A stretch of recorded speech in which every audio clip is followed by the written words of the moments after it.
एक दिन एक ब्राह्मण ने अपनी पत्नी को अपने बिना खाना खाने से मना किया ताकि कहीं ऐसा न हो कि वह बकरी बन जाए। इसके जवाब में उसकी पत्नी ने भी उससे यही कहा कि वह भी उसके बिना खाना नहीं खाएगा ताकि वह कहीं चीता न बन जाए। दोनों राजी हो गए। इस तरह काफ़ी दिन निकल गए और दोनों में से किसी ने अपना वादा नहीं तोड़ा।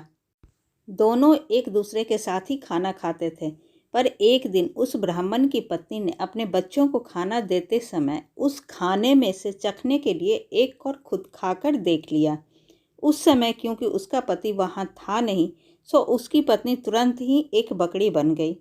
जब वह ब्राह्मण घर आया तो उसने देखा कि एक बकरी उसके घर के चारों तरफ घूम रही है। यह देखकर वह बहुत दुखी हुआ क्योंकि वह तुरंत ही जान गया कि वह बकरी और कोई नहीं बल्कि उसकी अपनी प्यारी पत्नी थी। उसने उसको अपने घर के आंगन में बांध दिया और उसकी बड़ी सावधानी से सेवा करने लगा। कुछ साल बाद उसने दूसरी शादी कर ली, पर उसकी दूसरी पत्नी उसकी पहली पत्नी के बच्चों के साथ बिल्कुल भी अच्छा व्यवहार नहीं करती थी। वह तो उनको खाना भी बहुत कम देती थी। वे बच्चे बेचारे बहुत परेशान रहते थे। उनकी बकरी माँ उनकी शिकायतों को सुनती रहती, पर वह बेचारी भी कुछ नहीं कर सकती थी। उन बच्चों की माँ ने यह भी देखा कि उसके बच्चे दुबले होते जा रहे हैं। इसलिए एक दिन उसने अपने बच्चों में से एक बच्चे को अपने पास बुलाया और उससे दूसरों को भी यह बात चुपचाप बताने के लिए कहा कि जब भी उनको भूख लगे तो वे एक डंडी से उसके सींगों को मारें।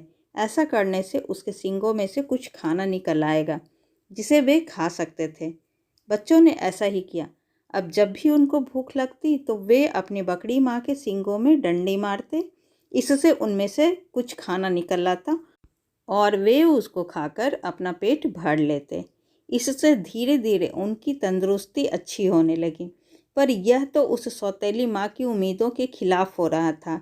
उसके सौतेले बच्चे तो बजाय दुबले होने के और ज़्यादा तंदुरुस्त होते जा रहे थे, जबकि वह खुद उनको बहुत कम खाना देती थी। वह उनको इतना तंदुरुस्त देखकर बहुत ही ताज्जुब में पड़ गई कि यह सब कैसे हो रहा था। कुछ समय बाद उस ब्राह्मण की दूसरी पत्नी ने एक आंख की बेटी को जन्म दिया। वह अपनी उस कानी बेटी को बहुत प्यार करती थी और उसकी किसी भी ज़रूरत को तुरंत ही पूरा करने को तैयार रहती थी, जिसको वह समझती थी कि वह उसको चाहिए। कुछ दिनों बाद जब वह लड़की काफ़ी बड़ी हो गई, चलने फिरने लगी, बोलने चालने लगी, अच्छी तरह बात करने लगी, तो उसकी माँ उसको दूसरे बच्चों के साथ बाहर खेलने के लिए भेजने लगी। उसने उसको यह भी कहा कि वह अपने बड़े भाई बहनों पर निगाह रखे कि वे कब और कैसे खाते पीते हैं। लड़की ने कहा ठीक है। वह लड़की उनके साथ सारे दिन रही और उसने वह सब कुछ देखा जो उनके साथ हुआ। यह सुनकर कि बकरी उसके सौतेले बच्चों को खाना दे रही थी, वह दूसरी पत्नी बहुत गुस्सा हुई। उसने तय कर लिया कि वह उस बकरी को जल्दी से जल्दी मरवा देगी। एक दिन उसने बहाना किया कि वह बहुत बीमार है और अपने इलाज के लिए एक हकीम को बुलवाया।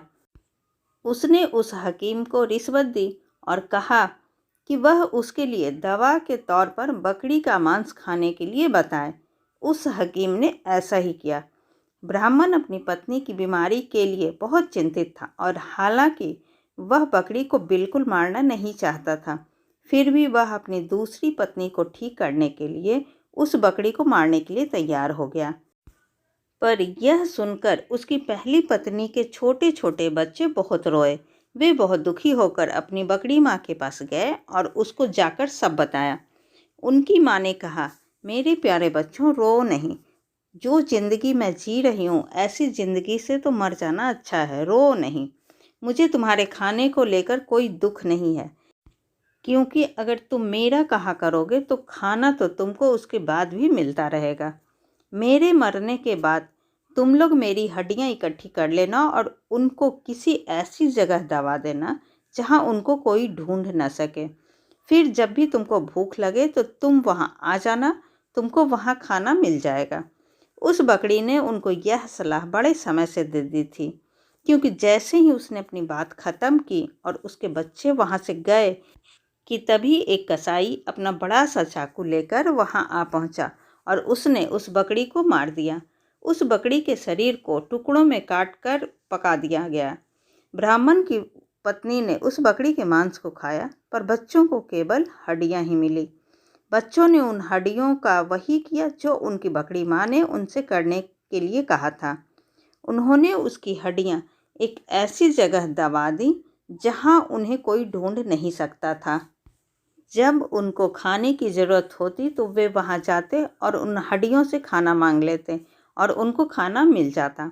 सो अब उनको फिर से खाना रोज और खूब मिल रहा था। अब वे भूखे भी नहीं रहते थे। उनकी तंदुरुस्ती फिर से ठीक होती जा रही थी। उस बकरी के मर जाने के कुछ समय बाद ब्राह्मण की पहली पत्नी की एक बेटी पानी के नाले में अपना चेहरा धो रही थी कि उसकी नाक की लौंग खुल गई और पानी में गिर गई। एक मछली पानी के साथ साथ उसको भी पी गई। अब हुआ यह कि एक मछुआरे ने वह मछली पकड़ ली और राजा के रसोइये को बेच दी। रसोइये ने जब उस मछली को पकाने के लिए काटा तो उसको यह देखकर बड़ा आश्चर्य हुआ कि उसके अंदर तो नाक की एक लौंग थी। वह उसको लेकर राजा के पास गया तो राजा को भी उसमें रुचि हो गई। राजा ने अपने राज्य में यह मुनादी पिटवा दी कि जिस किसी की भी नाक की लौंग खो गई हो वह उसको राजा से आकर ले जाए। कुछ ही दिनों में उस लड़की का भाई राजा के पास आया और बोला कि वह नाक की लौंग उसकी बहन की थी।